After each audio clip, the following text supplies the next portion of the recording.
দুনিয়া টাকার গোলাম নাটকটি যতই দিন যাচ্ছে ততই দর্শকদের প্রিয় হয়ে উঠছে।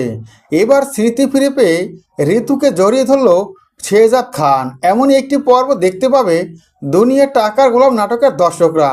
দুনিয়া টাকার গোলাম নাটকে টান টান উত্তেজনা চলছে, ধামাকা কিছু হতে যাচ্ছে আগামী পর্বে। শেহজাদ খান তার স্মৃতি ফিরে পেয়েই একের পর এক ধামাকা ঘটাচ্ছে।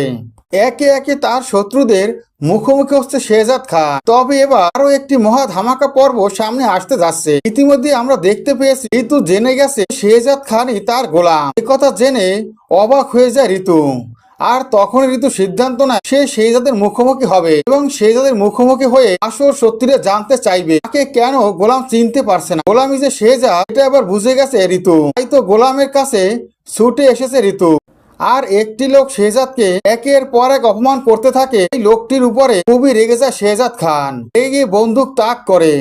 আর তখনই সেখানে হাজির হয় ঋতু। ঋতু এসে এই দৃশ্য দেখে অবাক হয়ে যায়।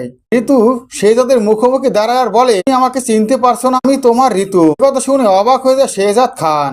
শেহজাদ খান বলে, আপনি কে?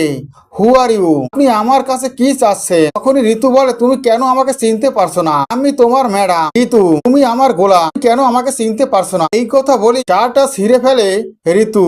আর ঋতু গোলামকে দেখায়, এই দেখো গোলাম, এখানে কি নাম লেখা আছে। যেটা দেখে অবাক হয়ে যায় শেহজাদ খান। শেহজাদ খান বলে, এটা তো ঋতু লেখা দেখছি। ঋতুকে? ঋতু বলে, আমি ঋতু, আমার নামটাই তুমি এখানে লিখেছিলে বড় আদরে, আমাকে ভালোবেসে। তুমি আমাকে চিনতে পারছো না? যে কথা শুনে অবাক হয়ে ঋতুর দিকে তাকিয়ে থাকে শেহজাদ খান। শেহজাদ খান বলে, তুমি ঋতু? তোমার নামটাই কি আমি বাড়ি থেকে নেমে রাস্তার পাশে একটি লোকের কাছ থেকে লিখেছিলাম? যে কথা শুনে অবাক হয়ে যায় ঋতু। ঋতু সাথে সাথে গোলামকে জড়িয়ে ধরে। দুনিয়া টাকার গোলাম নাটকের দর্শকরা এমনই একটি পর্ব দেখতে পাবে। দুনিয়া টাকার গোলাম নাটকের পরবর্তী আপডেট পাওয়ার জন্য আমার চ্যানেলে সাবস্ক্রাইব করে বেল আইকন অন করে রেখো। ধন্যবাদ।